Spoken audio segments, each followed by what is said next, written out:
सच बताऊं, Texas chainsaw massacre का असली वर्जन मूवी से भी ज्यादा खतरनाक है। अगर फिल्म मेकर ने वो रियलिटी दिखा दी होती तो शायद इस मूवी को एक बार देखने के बाद दोबारा कोई भूल कर भी नहीं देखता।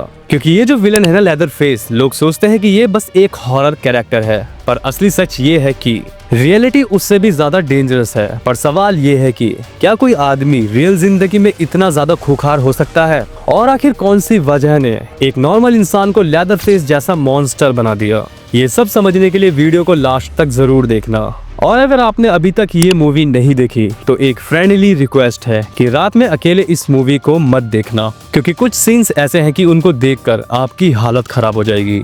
और जब आप वीडियो में आगे इसका रियल वर्ल्ड से कनेक्शन जानोगे, मतलब किसी रियल इंसान की वजह से ये विलन पैदा हुआ, तो सच में आपके पैरों तले जमीन निकल जाएगी। क्योंकि रियल वर्ल्ड में भी एक लेदर फेस जैसा विलन एग्जिस्ट करता था।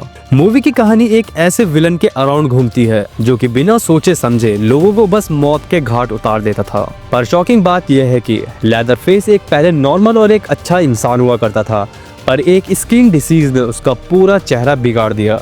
और इसी वजह से आगे चलकर लोग उसका मजाक उड़ाने लगे और उसको इंसल्ट करने लगे। और जब एक इंसान का दर्द लिमिट क्रॉस करता है तो फिर या तो वो टूट जाता है या फिर अंदर से मॉन्स्टर बन जाता है। लेदर फेस ने दूसरा रास्ता चुना और वो शहर से दूर रहने लगा, और उसके दिमाग में एक सोच बस गई थी कि मुझे बस लोगों से बदला लेना है। मूवी की स्टार्टिंग में हमें एक दोस्तों का ग्रुप दिखाया जाता है जो कि एक नए शहर में एंटर होते हैं, और वहीं से शुरू होता है वो डरावना सपना जहां से कोई वापस नहीं आता। जैसे ही वो ग्रुप शहर के अंदर आगे बढ़ता है तो उन्हें रास्ते के किनारे एक लड़की दिखाई देती है। वो लड़की बिल्कुल थकी हुई, डरी हुई और अजीब सी लग रही होती है। वो लोग उससे गाड़ी रोककर पूछते हैं, क्या हुआ तुम्हें, कोई हेल्प चाहिए? पर वो लड़की गाड़ी के अंदर बैठने से मना कर देती है। तभी एक ग्रुप की लड़की कार से नीचे उतरती है और उससे पूछती है, क्या तुम ठीक हो, क्या हुआ तुम्हारे साथ? लड़की का आंसर सुनकर ग्रुप थोड़ा सा परेशान हो जाता है, क्योंकि लड़की बोलती है वो एक बुरा इंसान है। इसके बाद वो लोग थोड़े से कंफ्यूज हो जाते हैं, लेकिन फिर भी वो उस लड़की को अपनी गाड़ी में बिठा लेते हैं ताकि उसकी हेल्प की जा सके। गाड़ी चल रही होती है और वो लड़की अपने बारे में कुछ बोल रही होती है कि अचानक से उस लड़की का बिहेवियर बिल्कुल चेंज हो जाता है। वो लड़की हिचकियों के साथ रोते हुए बोलती है कि ये जगह बिल्कुल सही नहीं है और उसने सबको मार डाला है और जल्द ही तुम सब भी मरोगे। बिफोर एनी रिएक्शन वो लड़की अपने मुंह में गन डालती है और अपने आप को शूट कर लेती है। सीन यहीं पर खत्म नहीं होता, क्योंकि असली डर तो यहीं से शुरू होता है। इस एक्सीडेंट के बाद उस ग्रुप के साथ बहुत ही अजीब सी चीजें होने लगती है। हर जगह एक अजीब सा साइलेंस और बहुत ही क्रीपी सा फील, जैसे उन्हें कोई हर वक्त देख रहा हो। फिर एक एक करके उनका मरना शुरू हो जाता है, और सच ये था कि वो गलत वक्त पर गलत जगह पर रुक गए थे। लड़की के मरने के बाद वो भागने की जगह उसी शहर में रुक जाते हैं और पुलिस ऑफिसर को ढूंढने लगते हैं ताकि उसे पूरी घटना बताई जा सके। और यही उनकी सबसे बड़ी गलती होती है। पुलिस को ढूंढते ढूंढते वो एक अबेंडेंड फैक्ट्री तक पहुंचते हैं, और वहां उनका सामना होता है मूवी के मेन विलन लेदर फेस से। लेदर फेस लोगों को बेरहमी से मारकर उनकी बॉडी से स्किन उतार लेता है और उस स्किन को उतारकर हैंगर पर लटकाकर अपने घर को अच्छी तरह से डेकोरेट करता है। मूवी में कुछ कैरेक्टर्स ऐसे होते हैं जो अपने आप को अच्छा दिखाने की कोशिश करते हैं, पर सच सामने तब आता है जब पता चलता है कि सभी लोग लेदर फेस की फैमिली के मेंबर्स हैं और वो उसकी मदद भी करते हैं। फैक्ट्री के अंदर सबसे पहले ग्रुप की एक लड़की एंट्री लेती है जो कि थोड़ा सा एक्सप्लोर करने जाती है, पर काफी देर तक वो बाहर नहीं आती। उसका दोस्त टेंशन में आकर फैक्ट्री के अंदर जाता है, मगर जैसे ही वो अंधेरे में थोड़ा सा आगे बढ़ता है तो पीछे से लेदर फेस आकर उस पर अटैक कर देता है। एक ही मोमेंट में सब कुछ खत्म। लेदर फेस उसके हाथ पैर काट देता है और उसकी स्किन को बॉडी से उतार लेता है और उसके फेस का मास्क बनाकर अपने चेहरे पर ही पहन लेता है। सीन इतना हॉरिफाइंग होता है कि देखने वाले का भी दिल दहल जाए, और इसी तरह एक एक करके सारे दोस्तों की डेथ हो जाती है। हर एक को अलग तरीके से बेरहमी से मारा जाता है, पर एक लड़की, सिर्फ एक, किसी तरह एक छोटी सी बेबी गर्ल को लेकर वहां से जिंदा निकल पाती है, और बस यहीं पर मूवी का एंड होता है। लेकिन कहानी यहीं पर खत्म नहीं होती। जो रियल लाइफ किलर इस मूवी का इंस्पिरेशन था वो लेदर फेस से भी ज्यादा डरावना था। वो कैरेक्टर इतना खतरनाक था कि हॉलीवुड में अभी तक इस कैरेक्टर के ऊपर बहुत सारी मूवीज बन चुकी हैं। टेक्सास चेनसॉ मैसेकर के तो एक पार्ट में ये भी दिखाया गया था कि लेदरफेस लोगों की कब्रों से लाशें चुरा लेता था और उनकी स्किन और बोन से अपने घर की डेकोरेशन करता था। और ये सब कुछ कोई इमेजिनेशन से नहीं आया। 1950s में अमेरिका में एक ईडी गेन नाम का आदमी रहता था, जिस आदमी के क्राइम्स ने अमेरिका को नहीं बल्कि पूरी दुनिया को शॉक में डाल दिया। ये आदमी सिर्फ लड़कियों के कपड़े ही नहीं पहनता था, बल्कि मरे हुए लोगों की बॉडीज के पार्ट को काटना और उनसे चीजें बनाना, ये सब चीजें करना उसके लिए एक तरह का एक्साइटमेंट था, बिल्कुल मूवी की तरह। वो अपने घर में कट किए हुए बॉडी पार्ट्स को सामान की तरह सजाता था। और जब पुलिस ने उसे पकड़ा तो उस इंसान ने खुद ही कन्फेस किया कि उसने काफी सारी डेड बॉडीज को कब्रों से चुराया है और 2 वुमेन्स को भी मार डाला। लेकिन यहाँ पर एक बड़ा सवाल उठता है कि ईडी गेन आखिर ऐसा बन कैसे गया? कौन सी चीज ने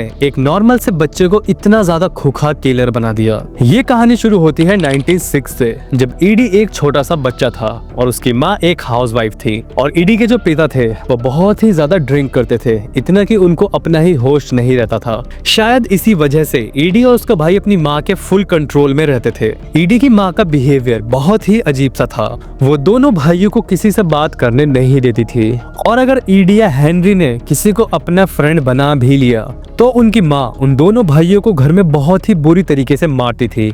और इसी डर की वजह से वो दोनों भाई कभी किसी से दोस्ती नहीं कर पाए। दोनों भाई ज्यादातर पूरा टाइम घर में ही एक दूसरे के साथ खेलते हुए निकाल देते थे। और सबसे डिस्टर्बिंग बात तो ये थी कि उनकी माँ जो थी वो उनको खुद ही सिखाती थी कि दुनिया में सबसे अच्छी बस मैं ही हूँ और बाकी जितनी भी औरतें हैं वो सब ही शैतान है।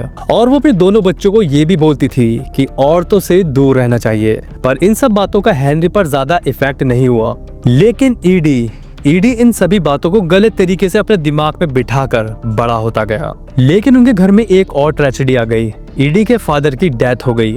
अब घर का खर्चा चलाने के लिए ईडी को बेबी सीटर का काम शुरू करना पड़ा। अब देखने में अजीब लगता है, लेकिन धीरे धीरे ईडी पूरे एरिया का सबसे मशहूर बेबी सिटर बन गया। अब ईडी काम में इतना बिजी हो गया कि धीरे धीरे अपने भाई हेनरी से दूर होता चला गया। अब इसी बीच हेनरी की दोस्ती एक लड़की से हो गई और धीरे धीरे हेनरी उस लड़की से प्यार करने लगा। अब हेनरी को उस लड़की से प्यार तो हो गया था, पर उस प्यार को अपनी जिंदगी में लाने की हिम्मत हेनरी के अंदर नहीं थी, क्योंकि बचपन से ही हेनरी की माँ ने उसके दिमाग में एक बात घुसा दी थी कि लड़कियों से दूर रहना है। और इसी डर की वजह से हेनरी अपनी फीलिंग्स को एक्सेप्ट नहीं कर पा रहा था। आखिर हेनरी अपने भाई ईडी को ये बात बताता है। अब ये बात बताने के बाद हेनरी की कुछ ही दिन बाद अपने फार्म हाउस में जलकर मौत हो जाती है। पर अब सवाल ये उठता है, ये क्या कोई नॉर्मल एक्सीडेंट था या फिर इसमें ईडी का कोई हाथ था? अब इस चीज का कोई सॉलिड प्रूफ तो नहीं मिला, लेकिन लोगों का मानना था कि ईडी ने ही अपने भाई हेनरी को मार डाला, क्योंकि उसे हेनरी का अपनी माँ के खिलाफ जाना बिल्कुल भी बर्दाश्त नहीं हुआ। हेनरी के जाने के बाद ईडी की जिंदगी में सिर्फ एक ही फैमिली मेंबर बचा था, और वो था उसकी माँ। फिर वहीं कुछ ही टाइम बाद ईडी की माँ भी पैरालिसिस का शिकार हो गई और वो दुनिया से चल बसी। इसके बाद ईडी पूरी तरह से अकेला रह गया, और लंबे समय तक अकेला रहना और चाइल्डहुड का ट्रॉमा और माँ का एक्सट्रीम कंट्रोल, अब ये सब चीजें मिलकर ईडी का दिमाग धीरे धीरे खराब कर देती थी। अब इन्हीं सब चीजों के चलते ईडी एक कंप्लीट पूरा साइकोपैथ बन गया। फिर वहीं 1957 में ईडी के शहर से एक लड़की गायब होती है, और इन्हीं सब चीजों की वजह से इन्वेस्टिगेशन शुरू होती है, और पुलिस का शक सीधा ईडी गैंग पर जाता है और पुलिस उसे अरेस्ट कर लेती है, क्योंकि ये सब कुछ ईडी ने ही किया था। और क्राइम करने के बाद ईडी ने बहुत ही सारे सबूत वहीं पर छोड़ दिए थे। जब पुलिस ईडी के घर की तलाशी लेना शुरू करती है तो उन्हें वहां उस गायब लड़की की डेड बॉडी मिल जाती है। पर असली शौक तो तब लगता है जब पुलिस ईडी के घर को आगे एक्सप्लोर करती है, क्योंकि जो डेड बॉडी वहां पर मिली थी वो नॉर्मल नहीं थी। ईडी ने उस डेड बॉडी के एक एक पार्ट को काट डाला था। ईडी ने उस लड़की के कटे हुए सर को बैग में रख दिया था और उस लड़की का दिल निकाल कर कुकर में रखा हुआ था। मतलब जल्दी ही वो उस लड़की के दिल को पकाकर खाने वाला था। और पुलिस वाले आज भी जब इस सीन को याद करते हैं तो वो कांप उठते हैं। और कहानी यहाँ पर खत्म नहीं होती। जब पुलिस की इन्वेस्टिगेशन आगे बढ़ी तो ईडी के घर से 7 अलग अलग लोगों की डेड बॉडीज मिली, पर ये बॉडीज नॉर्मल फॉर्म में नहीं थी, क्योंकि ईडी ने इन डेड बॉडीज को काट काट कर टुकड़ों में कर दिया था।